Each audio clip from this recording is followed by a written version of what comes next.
വീടിന്റെ ഭംഗി കൂട്ടുന്നത് ആ ഒരു വീട് നിൽക്കുന്ന ആ സ്ഥലത്തിന്റെ പ്രത്യേകത കൊണ്ടാണ്. സോ അങ്ങനെയാണെങ്കിൽ ഏറ്റവും ബ്യൂട്ടിഫുൾ ആയിട്ടുള്ള, അതായത് ചുറ്റുപാടും നല്ല റബ്ബർ മരങ്ങളിലോട് കൂടിയിട്ടുള്ള ഒരു മനോഹരമായ വീടിന്റെ വർക്കാണ് നമ്മളിന്ന് കാണാൻ പോകുന്നത്.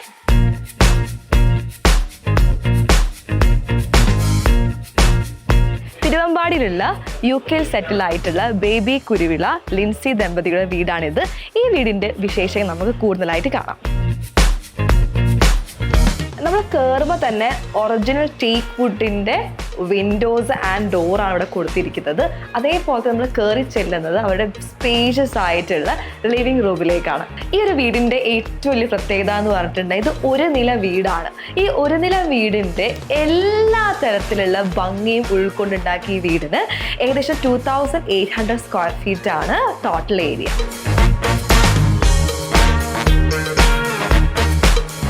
Family living area. So family living area ആയതുകൊണ്ട് തന്നെ ഏറ്റവും കൂടുതൽ എസ്തെറ്റിക്കലി ബ്യൂട്ടിഫുൾ ആയിട്ടുള്ള ഒരു ഏരിയ ആണ്. ആൻഡ് ഈ ഒരു ഏരിയ നല്ല സ്പേഷ്യസ് ആണ്. ഈ ഏരിയ തന്നെയാണ് അവർ TV യൂണിറ്റും പ്ലാൻ ചെയ്യുന്നത്. ആൻഡ് ദ ബെസ്റ്റ് പാർട്ട് എന്ന് പറഞ്ഞിട്ടുണ്ടെങ്കിൽ ഈ ഒരു ഏരിയയിലാണ് അവർ ഓപ്പൺ വിൻഡോസ് ആണ് കൊടുത്തിരിക്കുന്നത്. ഞാനുള്ളത് ഈ വീടിൻ്റെ ഒരു സെൻറ്റർ ഏരിയയിലാണ്. സോ ഈ ഏരിയൻ്റെ പ്രത്യേകത എന്ന് പറഞ്ഞിട്ടുണ്ടെങ്കിൽ എൻ്റെ ഒരു ഫേവറേറ്റ് ഏരിയ ആണിത്. അതേപോലെ തന്നെ ഈ ഒരു ഏരിയയിൽ നിന്ന് തന്നെ നമുക്ക് ഈ വീടിൻ്റെ ഹോൾ വ്യൂ നമുക്ക് ലഭിക്കും. ആൻഡ് ഈ വീടിൻ്റെ മോസ്റ്റ് ബ്യൂട്ടിഫുൾ ഏരിയ ആണ് നമ്മുടെ കോർട്ട്യാർഡ്. ഈ കോർട്ട്യാർഡിൻ്റെ പ്രത്യേകത എന്ന് പറഞ്ഞിട്ടുണ്ടെങ്കിൽ ഇവിടെ നമുക്ക് നിന്നിട്ടുണ്ട് നമുക്ക് ഡയറക്റ്റ് ആയിട്ട് സൺലൈറ്റ് ലഭിക്കും. അതേപോലെ തന്നെ ഈ ഒരു വീടിൻ്റെ ഭംഗി ഏറ്റവും കൂടുതൽ എൻഹാൻസ് ചെയ്യുന്ന ഒരു ഏരിയ ആണ് ഇവിടുത്തെ കോർട്ട്യാർഡ് ഏരിയ. ആൻഡ് കോർട്ട്യാർഡ് ഏരിയക്ക് ഓപ്പോസിറ്റ് തന്നെ അവരുടെ ഫാമിലി പ്രെയർ ഏരിയയും സെറ്റ് ചെയ്തിട്ടുണ്ട്. സോ ഇത്രയും ബ്യൂട്ടിഫുൾ ആയിട്ടുള്ള വീട് ഡിസൈൻ ചെയ്തിട്ടുള്ള ഡിസൈനറേയും കൂടെ നമുക്ക് പരിചയപ്പെട്ടാലോ. ഈ വീടിൻ്റെ ഡിസൈനർ എന്ന് പറഞ്ഞിട്ടുണ്ടെങ്കിൽ M2 ആർക്കിടെക്ട്സ് ആൻഡ് ഡിസൈനറിലെ റിജു സാറാണ്. സോ റിജു സാറാണ് ഇത്ര മനോഹരമായിട്ടുള്ള വീട് ഡിസൈൻ ചെയ്തിരിക്കുന്നത്. So sir first of all പറയാണ് അടിപൊളിയായിട്ടുണ്ട്. സോ ശരിക്കും ഈ ഒരു ഒറ്റ നിലയുള്ള വീടുകൾ ഇപ്പോഴത്തെ കാലത്ത് വളരെ റെയറാണ്. സോ എന്താണ് സാർ ഈ ഒരു കോൺസെപ്റ്റിലേക്ക് വരാൻ കാരണം? ഈ പ്രൊജക്റ്റ് ആദ്യമായിട്ട് എൻ്റെ അടുത്ത് വരുന്ന സമയത്ത് ഇതൊരു 2 നിലയിലുള്ള 4 ബെഡ്റൂമിൻ്റെ ഒരു വീടായിട്ടാണ് വന്നത്. അപ്പം ഞാൻ എൻ്റെ പ്രീവിയസ് പ്രൊജക്റ്റുകൾ കാര്യങ്ങൾ ഇവർക്ക് കാണിച്ചു കൊടുത്തു. പിന്നെ ബേസിക്കലി എനിക്ക് ഒറ്റനില വീടുകളോട് ഒരു ചെറിയൊരു താല്പര്യമുണ്ട്. അപ്പം ഞാൻ കൂടുതലും ചെയ്തത് ഒറ്റനില വീടുകളൊക്കെ നല്ല എന്താ പറയുക ക്ലയൻസ് നല്ലൊരു എന്താ പറയുക അഭിപ്രായമാണ് ആ ഒരു അഭിപ്രായമാണ് പറഞ്ഞിരിക്കുന്നത്. പിന്നെ നമുക്കിവിടെ ആവശ്യത്തിന് സ്ഥലമുണ്ട്. ഇപ്പോൾ ടൗണിൽ നമ്മൾ 4 സെൻറ്റ് 5 സെൻറ്റിലല്ല വീട് വെക്കുന്നത്. ഇത് കുറച്ച് വിശാലമായ ഒരു പറമ്പിലാണ് വീട് വെക്കുന്നത്. അപ്പം എന്തുകൊണ്ടും ഒറ്റനില വീട് നല്ലതായിരിക്കും എന്നൊരു സജഷൻ വന്നു. അതുപോലെ തന്നെ എൻ്റെ പ്രൊജക്റ്റുകൾ ഞാൻ കാണിച്ചു കൊടുത്തു. അത് കണ്ടു കഴിഞ്ഞപ്പം അവർ ഓട്ടോമാറ്റിക്കലി അത് ഒറ്റനില വീട് മതി എന്നുള്ള ഒരു ഡിസിഷനിലേക്ക് അവർ എത്തി. ആ ഒരു കോൺസെപ്റ്റ് വിജയിച്ചു. പക്ഷേ നമുക്ക് എപ്പോഴും നമ്മൾ വീട്ടിലുള്ള ഒരു ആൾക്കാർ തമ്മിൽ എപ്പോഴും ഒരു ഇൻറ്റിമസി ബോണ്ടിങ് വീടിൻ്റെ എല്ലാ ഏരിയയും നമ്മളെ കൺമുന്നിലുണ്ടാവും. ഇപ്പോൾ 2 നിലയാണെങ്കിൽ ഒന്ന് മുകളിൽ ഒന്ന് താഴെ. അപ്പോൾ പലരോടും സംസാരിക്കുമ്പോൾ കേൾക്കുന്നത് മുകളിലത്തെ നിലയിൽ പോയിട്ട് മാസങ്ങളായി പലപ്പോഴും ക്ലീൻ ചെയ്യാൻ കയറുന്നത് മാത്രമേ ഉള്ളൂ. അപ്പം അങ്ങനത്തെ ഒരു ബുദ്ധിമുട്ടൊക്കെ ഒഴിവാക്കുക. പിന്നെ നമുക്ക് ഒബ്വിയസ്ലി ടൗണിൽ നമുക്ക് 2 നില മാത്രമേ 4 സെൻറ്റ് 5 സെൻറ്റ് സ്ഥലത്ത് നമുക്ക് പരിമിതി ഉള്ളപ്പോൾ നമുക്ക് 2 നില നമുക്ക് ഓപ്ഷനുള്ളൂ. അപ്പോൾ ഇവിടെ കുറച്ച് സ്ഥലമുണ്ട്. അപ്പോൾ നമുക്ക് ഒരു നില വീട് ചെയ്താൽ പോരെ. അതിൻ്റെ അഡ്വാൻറ്റേജ് പറഞ്ഞു കഴിഞ്ഞപ്പോൾ അവർ അതിലേക്ക് വരികയായിരുന്നു. ശരിക്കും ഈ സ്ഥലത്തിൻ്റെ പ്രത്യേകത എന്ന് പറയുകയാണെങ്കിൽ ഓൾറെഡി പറഞ്ഞു ഒരു 7-8 ഏക്കറിലുള്ള സ്ഥലമാണ്. സാറിനോട് ആദ്യമായിട്ട് ക്ലയൻറ്റ് ഈ ഒരു സ്ഥലത്താണ് വീട് വെക്കണം എന്ന് പറഞ്ഞ സമയത്ത് സാറിന് എന്തൊക്കെ കാര്യങ്ങളായിരുന്നു മനസ്സിലുണ്ടായിരുന്നത്? ഇത് ശരിക്കും പറഞ്ഞിട്ടുണ്ടെങ്കിൽ ഇവരുടെ തറവാട് വീടായിരുന്നു ഇവിടെ ഉണ്ടായിരുന്നത്. അപ്പോൾ എന്നോട് പറഞ്ഞു അത് കുറേ പഴക്കമുള്ള വീടാണ്. അപ്പം അത് പൊളിച്ച് ആ സ്ഥാനത്ത് തന്നെ അതേ സ്ഥാനത്ത് തന്നെ പണിയണം എന്നുള്ളതായിരുന്നു അവരുടെ ആഗ്രഹം. അതുകൊണ്ട് തന്നെ എനിക്കിവിടെ കാര്യമായിട്ടൊന്നും ഇവിടുന്ന് പറിച്ച് മാറ്റേണ്ടതായിട്ടൊന്നും വന്നിട്ടില്ല. മരങ്ങളൊക്കെ ഇപ്പോൾ കണ്ടിട്ടുണ്ടെങ്കിൽ ഈ മാവുകളൊക്കെ ഇതൊക്കെ അവരുടെ എന്താ പറയുക ചെറുപ്പം തൊട്ടേ ചേച്ചിയുടെ ചെറുപ്പകാലം തൊട്ടേ ഇവിടെയുള്ള മാവാണ്. അപ്പോൾ ഇതൊക്കെ അവർക്കൊരു ഭയങ്കര നൊസ്റ്റാൾജിക് ഫീലാണ്. തറവാടില്ലെങ്കിലും അവിടെ ആ ഏരിയ അതേപോലെ നിലനിർത്തിയിട്ട് ആ വീട് പൊളിച്ചു. ആ വീട് കുറച്ച് മിറ്റം കൂടി കുറച്ച് കൂട്ടിയെടുത്ത് നമുക്ക് അധികം ഇവിടുന്ന് ഒരു മരങ്ങളൊന്നും മുറിച്ച് മാറ്റേണ്ട വന്നിട്ടില്ല. നിലവിലുള്ള മരങ്ങളൊക്കെ തന്നെ അങ്ങനെ തന്നെ കീപ്പ് ചെയ്തു. വീട് മാത്രം പൊളിച്ചു മാറ്റി ആ സ്ഥാനത്ത് പുതിയൊരു ഒറ്റനില വീട് ചെയ്തു.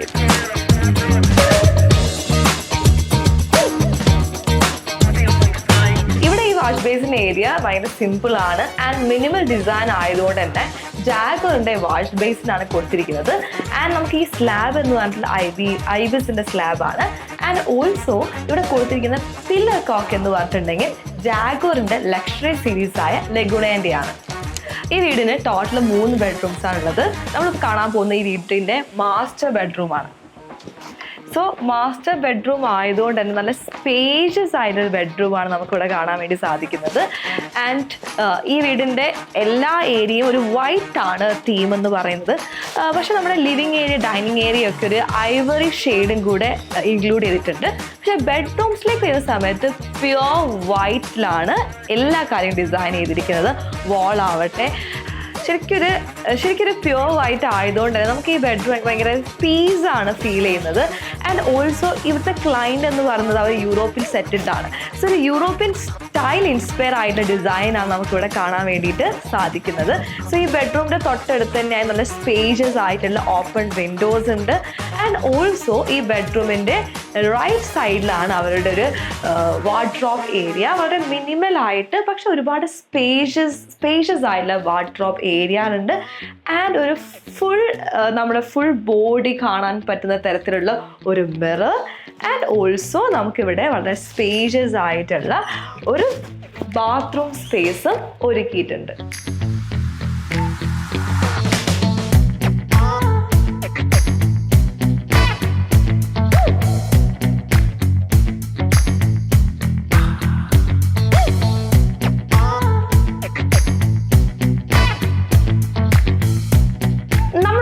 സ്റ്റാർട്ട് ചെയ്യുന്നത് ശരിക്കും ബാത്റൂം നിന്ന് തന്നെയാണ്. സോ ആ ബാത്റൂം ഏറ്റവും ബ്യൂട്ടിഫുൾ ആക്കണം ആൻഡ് ഓൾസോ നല്ല രീതിയിൽ നമുക്ക് യൂട്ടിലിറ്റി തരുന്നതായിരിക്കണം. ഈ വീടിൻ്റെ ഈ ബാത്റൂം പറ്റി പറയുകയാണെങ്കിൽ സോ ബ്യൂട്ടിഫുൾ ആണ്. ബിക്കോസ് ഈ ഒരു ഏരിയനെ തന്നെ ഏറ്റവും ബ്യൂട്ടിഫുൾ ആയിട്ട് അവർ ചെയ്തിട്ടുണ്ട്. ആൻഡ് നമുക്ക് അറിയാം, നമുക്കൊരു വാഷ് ബേസിൻ ഏരിയ നല്ല മിനിമൽ ആയിട്ടുള്ളൊരു ഏരിയ ആണ്. ആൻഡ് നമുക്ക് dry area and the best part എന്ന് പറയുന്നെങ്കിൽ ബ്യൂട്ടിഫുൾ ആയിട്ടൊരു വെറ്റ് ഏരിയ ഉണ്ട് ഇവിടെ. വളരെ കുറച്ച് വീടുകളിൽ മാത്രം കണ്ടുവരുന്നതും ഇനി നിങ്ങൾ വീട് ചെയ്യുന്ന സമയത്ത് എന്തായാലും ഉൾക്കൊള്ളിക്കുന്ന ഒരു കാര്യമാണ് നമ്മുടെ ബാത്റൂമിൽ ഈ ഒരു സീറ്റിംഗ് അറേഞ്ച്മെൻറ്റ്. സോ നല്ല ബ്യൂട്ടിഫുൾ ആയിട്ട് നമുക്ക് അപ്രോപ്രിയേറ്റ് ആയ ഒരു ഡിസ്റ്റൻസിലാണ് ഈ ഒരു സീറ്റ് അവർ അഡ്ജസ്റ്റ് ചെയ്തിരിക്കുന്നത്. ആൻഡ് ഓൾസോ നമുക്കറിയാം കോർണർ ഷെൽഫിൻ്റെ ഒക്കെ കാലം കഴിഞ്ഞു. ഈ ഒരു ഏരിയ നമ്മൾ ബാത്റൂം ബിൽഡ് ചെയ്ത സമയത്ത് തന്നെ കൊടുത്തുകൊണ്ട് തന്നെ നമുക്ക് ആവശ്യമുള്ള എല്ലാ ഒബ്ജക്ട്സും നമുക്കിവിടെ കീപ്പ് ചെയ്യാൻ പറ്റും. ആൻഡ് ബാത്റൂം എസ്തെറ്റിക്കലി കാണാൻ നല്ല ഭംഗിയായിരിക്കും. ഇപ്പോഴത്തെ കാലത്ത് നമ്മൾ ബാത്റൂം ഏറ്റവും പ്രാധാന്യമുള്ളൊരു കാര്യമാണ് ബാത്റൂം ഒരു തീമിലായിരിക്കും നമ്മൾ ചെയ്തിരിക്കുന്നത്. സോ നമുക്കിവിടെ കാണാൻ വേണ്ടി പറ്റും സെയിം കളറിലാണ് വാൾ ടൈൽസും അതേപോലെ തന്നെ ഫ്ലോർ ടൈൽസ് ഉള്ളത്. ആൻഡ് വാൾ ടൈൽസിൻ്റെ അതേ കളറാണെങ്കിലും ഫിനിഷസ് ഡിഫറെൻ്റ് ഉണ്ട്. നമുക്കറിയാം ബാത്റൂമിൽ എപ്പോഴും നമുക്കൊരു മാറ്റ് ഫിനിഷാണ് ഫ്ലോറിങ്ങിന് ആവശ്യമായിട്ടുള്ളത്. ആൻഡ് ദ ബെസ്റ്റ് പാർട്ട് എന്ന് പറഞ്ഞിട്ടുണ്ടെങ്കിൽ നമ്മുടെ പ്രീമിയം സെഗ്മെൻറ്റിലെ ജാഗോറിൻ്റെ വെറ്റ് ഏരിയയിലുള്ള കോൺസെപ്റ്റ് അവർ യൂസ് ചെയ്തിരിക്കുന്നത്. നമുക്കിവിടെ കാണാൻ വേണ്ടി പറ്റും ജാഗോറിൻ്റെ 783 ആണ് ഇവിടെ കൊടുത്തത്. 783ൻ്റെ 3-way ഡൈവേർട്ടർ ആണ്. നമുക്കിവിടെ സ്പൗട്ട്, അതേപോലെ തന്നെ ഹാൻഡ് ഷവർ ആൻഡ് നമുക്ക് ഹെഡ് ഷവർ കാണാൻ പറ്റും. ആൻഡ് ഇവിടെ യൂസ് ചെയ്യുന്ന ഒരു ഷേപ്പ് എന്ന് പറഞ്ഞാൽ എല്ലാം റൗണ്ട് ഷേപ്പാണ് തീം കൊടുത്തിരിക്കുന്നത്.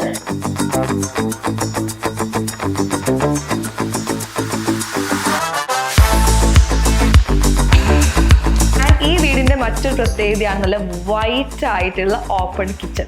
ഞാൻ നേരത്തെ പറഞ്ഞ പോലെ ഇതൊരു ഓപ്പൺ കിച്ചൺ കോൺസെപ്റ്റ് ആണെങ്കിലും നമുക്ക് ആവശ്യമുള്ളൊരു പ്രൈവസി ഈ ഒരു കിച്ചൺ നമുക്ക് ലഭിക്കുന്നുണ്ട്. ആസ് എ റിസൾട്ട് നമുക്ക് കുക്ക് ചെയ്യുന്ന സമയത്ത് പ്രൈവസി ലഭിക്കുകയും ചെയ്യും. അതേപോലെ തന്നെ കിച്ചണിൽ നിന്നുകൊണ്ട് തന്നെ മറ്റ് സ്പേസിലേക്ക് നമുക്കൊരു ആക്സസിബിലിറ്റി ലഭിക്കും. ശരിക്കും നമുക്ക് ഈ കിച്ചൺ കാണുന്ന സമയത്ത് ഭയങ്കര മിനിമൽ ആയിട്ടൊരു കിച്ചൺ ആയിട്ടാണ് ഫീൽ ചെയ്യുന്നത്.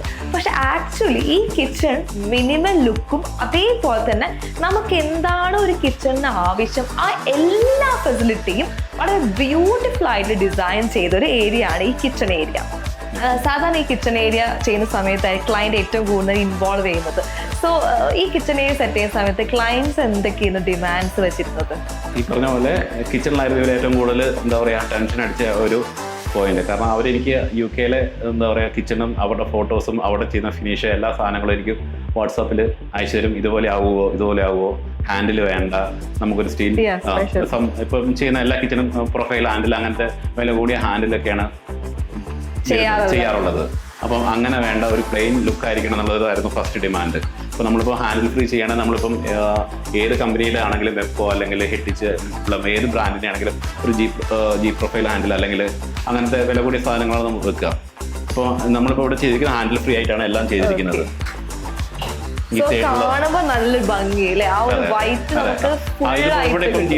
പ്രൊഫൈലുകൾ വരുന്നുണ്ടെങ്കിൽ ഈ കളറിന് മുകളിൽ നമ്മൾ ഒന്നെങ്കിൽ ഗോൾഡൻ കളർ അല്ലെങ്കിൽ ബ്ലാക്ക് അല്ലെങ്കിൽ മെറ്റാലിക് ആ ഒരു കളറാണ് വരിക. അപ്പം അത് അവർക്ക് വേണ്ടാന്നുള്ളതായിരുന്നു. അപ്പോൾ ആ രീതിയിലാണ് നമ്മളിത് ഫിനിഷ് ചെയ്തിരിക്കുന്നത്. ശരിക്കും ഈ തീം മുഴുവനായിട്ടില്ലേ, നമുക്ക് ഈ തീം ശരിക്കും വുഡൻ വൈറ്റ് അല്ല, ഒരു ഐവറി കളറിന്റെ ടച്ചാണ് വന്നിരിക്കുന്നത്. അപ്പോൾ അതേ ഫിനിഷിങ്ങിലുള്ള സ്ലാബും ഫ്ലോറും ഒക്കെ നമ്മൾ അതേപോലെ തന്നെ നമ്മളത് ചെയ്തിട്ടുണ്ട്. എനിക്കൊന്ന് ഒരു ഏരിയ തന്നെ എല്ലാം ഇൻക്ലൂഡ് ചെയ്ത് കിച്ചണിലുള്ള ആവശ്യമുള്ള സാധനങ്ങളും, ഫ്രിഡ്ജ് വന്നിട്ടുണ്ട്, ഓവൻ വന്നിട്ടുണ്ട്, സ്റ്റൗവ്, സിങ്ക്, എല്ലാ സാധനങ്ങളും നമുക്കിവിടെ ഉൾക്കൊള്ളിക്കാൻ പറ്റിയിട്ടുണ്ട്. പിന്നെ എല്ലാവരും ചോദിക്കുന്നത് ഫാക്ടറി ഫിനിഷ് ആണോ എന്നാണ് ആദ്യം ചോദിക്കുന്നത്. അപ്പം ഇതിന് ഞാൻ പറഞ്ഞ ഫാക്ടറി അല്ല, എൻ്റെ കൂടെയുള്ള എൻ്റെ വർക്കേഴ്സാണ്, അവർക്കാണ് ഇതിൻ്റെ 100%. എന്നെക്കാളും നിർബന്ധമാണ് ഈ ഒരു വർക്ക് ഫിനിഷിങ് ക്വാളിറ്റി ആയിരിക്കണത്, എന്നെക്കാളും നിർബന്ധമാണ് അവർക്കുള്ളത്. നമ്മൾ കാണും വിചാരിക്കും ഇതിൽ ഹാൻഡിലൊന്നും ഇല്ലാത്തതുകൊണ്ട് നമുക്ക് ഓപ്പറേറ്റ് ചെയ്യാൻ ഡിഫിക്കൽട്ട്. പക്ഷെ എനിക്ക് ഓപ്പറേറ്റ് ചെയ്യാൻ വളരെ ഈസിയാണ് അല്ലേ, വളരെ ഈസി ആയിട്ട് ഓപ്പറേറ്റ് ചെയ്യാൻ വേണ്ടി പറ്റും. ഇവിടെ കൊടുത്തിരിക്കുന്ന കിച്ചൺ സ്ലാബ്സിന് പ്രത്യേകത ഉണ്ട്. ഇവിടെ യൂസ് ചെയ്തിരിക്കുന്ന IBSന്റെ 50 mm തിക്നെസ് ഉള്ള സ്ലാബ്സ് ആണ്. ആൻഡ് ഇതൊരു സെറ്റാരിയോ മാർബിൾ ഇൻസ്പിറേഷൻ ആയിട്ടുള്ള ലുക്കാണ് ഈ ഒരു കിച്ചൺ ടൈൽസിനുള്ളത്. ഈ ഡിസൈൻസിലേക്ക് ഈ ഒരു ഡിസൈന് സ്യൂട്ടബിൾ ആയുള്ള മെറ്റീരിയൽ സെലക്ഷനാണ് ഏറ്റവും പ്രാധാന്യമുള്ളൊരു ഭാഗം. സോ ആ മെറ്റീരിയൽ സെലക്ഷൻസിൻ്റെ ഭാഗമായിട്ട് സാറിന് എന്തായാലും ആദ്യം മനസ്സിൽ വന്നത് ലേ മാർബിൾ ഗാലറി ആയിരിക്കും. സോ എന്തുകൊണ്ടാണ് സാർ ലേ മാർബിൾ ഗാലറി ചൂസ് ചെയ്യാൻ കാരണം? മാർബിൾ ഗാലറിയിൽ ഇപ്പം ഞാനിപ്പം എന്താ പറയുക ഈ ഫീൽഡിലേക്ക് വന്ന് പ്രൊജക്റ്റ് തുടങ്ങിയ സമയത്തോട്ട് തന്നെ മാർബിൾ ഗാലറിയിൽ നിന്ന് ഞാൻ ഒരുപാട് സാധനങ്ങൾ സെലക്ട് ചെയ്തിട്ടുണ്ട്. അപ്പം മെയിനായിട്ട് നമുക്കിപ്പോൾ ഒരു ക്ലയൻറ്റിനെ കൊണ്ടുവന്നിട്ടുണ്ടെങ്കിൽ അത്യാവശ്യം നമുക്ക് കാണിച്ചു കൊടുക്കാൻ സെലക്ഷൻ ഉണ്ട് അവിടെ.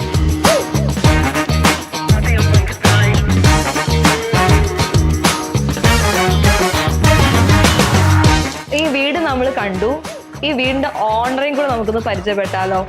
Hi sir. Hello. Hi sir. സാറിന്റെ പേര്? സണ്ണിന്ന് വിളിക്കും. ആക്ച്വൽ പേര് Baby Kuruvila. Baby Kuruvila. Sir UK settled ആണ്? സെറ്റിൽഡ് അല്ല, അവിടെ വർക്ക് ചെയ്യുകയാണ്. സെറ്റിൽഡ് ആകാൻ പ്ലാനില്ല. സെറ്റിൽ ആകാൻ പ്ലാനോടെ വീട് ഉണ്ടാകില്ല. എൻ്റെ റിട്ടയർമെന്റ് ലൈഫ് ഇവിടെ കഴിയാനാണ് താല്പര്യം. 2-3 വർഷം ഇവിടെ പ്രൊജക്റ്റ് ഉണ്ട്. അപ്പോൾ അതിന് ശേഷം ഞാനും വൈഫും ഇവിടെ താമസിക്കും. മക്കൾ ജോലിക്കാണ്, വെക്കേഷൻ അവർ വരുന്ന കരുതി ആണ് ഒരു സിംഗിൾ സ്റ്റോറി ബിൽഡിംഗ് ഉണ്ട്. ഓക്കെ. സോ ഈ ഒരു വീട് ഉണ്ടാക്കുന്ന സമയത്ത് സാറിന് എന്തൊക്കെയായിരുന്നു സാറിന് ഡിമാൻഡ്? എനിക്ക് ചെറിയ വീട് മതിയെന്നായിരുന്നു ആദ്യത്തെ ഡിമാൻഡ്. പിന്നീട് മക്കളുടെയൊക്കെ അഭിപ്രായം അറിഞ്ഞതിന് ശേഷം ചില സ്പേഷ്യസ് ആക്കാൻ വിചാരിച്ചു. എങ്കിലും 3 ബെഡ്റൂം എന്നുള്ള ഒരു കൺസെപ്റ്റായിരുന്നു. കാരണം വെച്ചാൽ കൂടുതൽ 2 നിലയൊക്കെ ഉണ്ടാക്കി കഴിഞ്ഞാൽ മെയിൻറ്റെയിൻ ചെയ്യാനും ഒക്കെ ബുദ്ധിമുട്ടായിരിക്കും. പിന്നെ റിട്ടയർമെന്റ് ലൈഫിൽ ഫ്ലോർ കയറാനൊക്കെ ബുദ്ധിമുട്ടായിരിക്കും. സിംഗിൾ സ്റ്റോറി ബിൽഡിംഗ്, ഇച്ചിരി സ്ഥലം നമുക്ക് ഫാമിലിയായിട്ട് പ്രോപ്പർട്ടി ഉള്ളതുകൊണ്ട് കുറച്ച് സ്പേഷ്യസ് ആയിട്ടുള്ള വീട് വെക്കാമെന്ന് ഒരു എല്ലാവരോടും കൂടി തീരുമാനിക്കുകയായിരുന്നു. സോ ഇഷ്ടപ്പെട്ടൊരു ഏരിയ, അതുപോലെ കൃഷി, അതേപോലെ ഇഷ്ടപ്പെട്ടൊരു വീടും ഈ ഒരു സ്ഥലത്ത് തന്നെ സാറ് ഉണ്ടാക്കിയത്. സോ പുതിയ വീട് ഇവിടെ ചെയ്തു. സോ എങ്ങനെയാണ് സാർ ഈ ആർക്കിടെക്റ്റിന്റെ അടുത്ത് ഈ ഒരു നമ്മുടെ ഡിസൈനറുടെ അടുത്ത് സാർ ഇത് ഡിസൈൻ ചെയ്ത എൻ്റെ ഒരു വൈഫിന്റെ കസിൻ ബ്രദർ ആയിരുന്നു. പുള്ളി ആർക്കിടെക്ട് ആണ്, ബോംബെയിൽ സെറ്റിലാണ്. പുള്ളി ഒരു ബേസിക് കൺസെപ്റ്റ് തന്നത്. അപ്പൊ പുള്ളിക്ക് അവിടുന്ന് കൺട്രോൾ ചെയ്യാൻ പറ്റാത്തതുകൊണ്ട് ഞാൻ ലോക്കലി അന്വേഷിച്ചു. അപ്പം ഇവിടെ ലോക്കൽ ചെയ്ത വീടുകൾ അന്വേഷിച്ചപ്പോൾ 1-2 പരിചയക്കാരോട് ഞാൻ വീട്ടിൽ ചെയ്തിട്ടുണ്ടെന്ന്. വീടുകൾ ചെയ്ത് കണ്ട 1-2 പ്രൊജക്ട് കണ്ടപ്പോൾ റിജുവിനെ പരിചയപ്പെടാം. 1-2 ആൾക്കാർ റെഫറൻസ് തന്നു. റിജു വർക്ക് ചെയ്തിട്ടുണ്ട്. അതും ലിൻസിന്റെ വൈഫിന്റെ കസിൻ്റെ വീട് ചെയ്തിട്ടുണ്ട്. എൻ്റെ ചേട്ടൻ്റെ ഫ്രണ്ടിൻ്റെ വീട് ചെയ്തിട്ടുണ്ട്. കുറേ വീടുകൾ ഇവിടെ ഈ പ്രദേശത്ത് റിജു ചെയ്തിട്ടുണ്ട്. അപ്പം നല്ല അഭിപ്രായമാണ് കിട്ടിയത്. അങ്ങനെ റിജുവിനെ സെലക്ട് ചെയ്തത്. ഓക്കെ. അതുപോലെ ഇപ്പം സാറിന് ഇഷ്ടപ്പെട്ട ഒരു കോൺസെപ്റ്റ് സാറിന് അതേ രീതിയിൽ സാറിന് ഇവിടെ ചെയ്യാൻ വേണ്ടി പറ്റി. ആൻഡ് ഓൾസോ സാർ ഈ ഒരു മെറ്റീരിയൽ സെലക്ഷനുമായി ബന്ധപ്പെട്ട സമയത്ത് നമ്മുടെ ഡിസൈനർ പറഞ്ഞു സാറും ഇൻവോൾവ് ചെയ്തിട്ടുണ്ട്, ഫാമിലി ഇൻവോൾവ് ചെയ്തിട്ടുണ്ട്. സോ എങ്ങനെയാണ് ലേ മാർബിൾ ഗാലറി ആയിട്ടുള്ള ഒരു കണക്ഷനെ പറ്റി പറയുകയാണെങ്കിൽ? എനിക്ക് വലിയ കോണ്ടാക്ട് ഇല്ല. ഞാൻ ചെറുപ്പത്തിൽ ഇവിടുന്ന് പോയതാണ്. മീൻസ് ജോലി സംബന്ധമായിട്ട് 10-30 വർഷം കഴിഞ്ഞ് പുറത്താണ്. അപ്പം എനിക്ക് ലോക്കൽ വലിയ പരിചയമില്ല. റിജു ആണ് എല്ലാം ഹെൽപ്പ് ചെയ്തത്. സപ്ലൈസും പിന്നെ കൺസ്ട്രക്ഷൻ ടീം വരെ മൊത്തം റിജുവിൻ്റെ ടീം തന്നെയാണ് മൊത്തം കൺസ്ട്രക്ട് ചെയ്തത്. പിന്നെ സിവിൽ കോൺട്രാക്ടറാണ് ബിജു, പുള്ളി നന്നായി പണി ചെയ്തു. പക്ഷേ എനിക്ക് പുള്ളി നേരത്തെ പരിചയമുണ്ടപ്പോൾ റിജുവിൻ്റെ കറഫിൽ പണി ചെയ്യുന്നതാണ്. അപ്പോൾ അങ്ങനെ അവരെ ഏൽപ്പിച്ചു. റിജുവിൻ്റെ ടീമിനെ മാക്സിമം ഏൽപ്പിച്ച എല്ലാ കടകളും. പിന്നെ മെറ്റീരിയലും ലീം മാർബിൾ ഗാലറി പുള്ളിയാണ് എനിക്ക് കോൺടാക്ട് തന്നത്. ഞാൻ ലീവ് ഇവിടെ വന്ന സമയത്ത് ഉള്ള സമയത്ത് സെലക്ട് ചെയ്ത് പിന്നെ റിജിനെ ഏൽപ്പിച്ചു. പിന്നെ ഫർദർ സെലക്ഷൻ റിജു ചെയ്തു. സോ സാറിന് ഇഷ്ടപ്പെട്ട രീതിയിൽ തന്നെയുള്ള മെറ്റീരിയൽസ് വീടിന് കിട്ടാൻ സാധിച്ചില്ലേ? തീർച്ചയായിട്ടും. സോ സാർ വളരെ സന്തോഷം ലേ മാർബിൾ ഗാലറിന്റെ മെറ്റീരിയൽസ് ഇവിടെ കണ്ടതിലും. സോ ലേ മാർബിൾ ഗാലറിയുടെ തന്നെ നിങ്ങളുടെ മെറ്റീരിയൽ സെലക്ഷൻ ചൂസ് ചെയ്തതും. സോ ലേ മാർബിൾ ഗാലറിന്റെ സർവീസസിനെ പറ്റിയിട്ട് സാറിന് എന്താ പറയാനുള്ളത്? വളരെ നല്ല അഭിപ്രായമാണ്. ആദ്യം റിജു എന്നെ പരിചയപ്പെടുത്തി അരുണിനെയാണ്. പിന്നീട് അരുൺ ഷജനാസിനെ കോണ്ടാക്ട് ചെയ്യുന്നു. ഷജനാസ് എല്ലാ കോളിനും ഞങ്ങളും ദൂരെ ആയതുകൊണ്ട് എല്ലാം നമ്മുടെ വീഡിയോ കോൾ വരികയും എല്ലാ മെറ്റീരിയലും റിജു സെലക്ട് ചെയ്ത് നമ്മളെ കാണിക്കുകയും നമ്മുടെ റിക്വയർമെൻ്റ് അനുസരിച്ച് എപ്പോൾ വിളിച്ചാലും പുള്ളി വളരെ പോസിറ്റീവായിട്ട് റെസ്പോണ്ട് ചെയ്യും. പിന്നെ ഈവൻ പുള്ളി ഒരു ആക്സിഡൻറ്റിൽ പെട്ടായിരുന്നു, അതും നമ്മൾ അറിഞ്ഞായിരുന്നു. പിന്നെ അതിനുശേഷം പുള്ളി വളരെ ആക്റ്റീവായിട്ട് നമ്മളെ സപ്പോർട്ട് ചെയ്യുന്നു. പുള്ളിയുടെ സപ്പോർട്ട് വളരെ നമ്മുടെ പ്രൊജക്റ്റ് കംപ്ലീറ്റ് ചെയ്യുന്നതിന് വളരെയധികം ഹെൽപ്പ് ചെയ്തിട്ടുണ്ട്. എസ്പെഷ്യൽ ഷജനാസ് അതോടെ ഞാൻ ഡീൽ ചെയ്യുന്നുണ്ട്. Okay, so thank you so much sir ഞങ്ങളെ ലേ മാർബിൾ ഗാലറി ചൂസ് ചെയ്തതിന്. ഇന്നത്തെ ഈ വീടിന്റെ വിശേഷങ്ങൾ നിങ്ങൾക്ക് എല്ലാവർക്കും ഇഷ്ടമായെന്ന് വിചാരിക്കുന്നു. ഇതുപോലത്തുള്ള കൂടുതലായിട്ടുള്ള ബ്യൂട്ടിഫുൾ വീടിന്റെ വിശേഷങ്ങളുമായി നമുക്ക് വീണ്ടും കാണാം.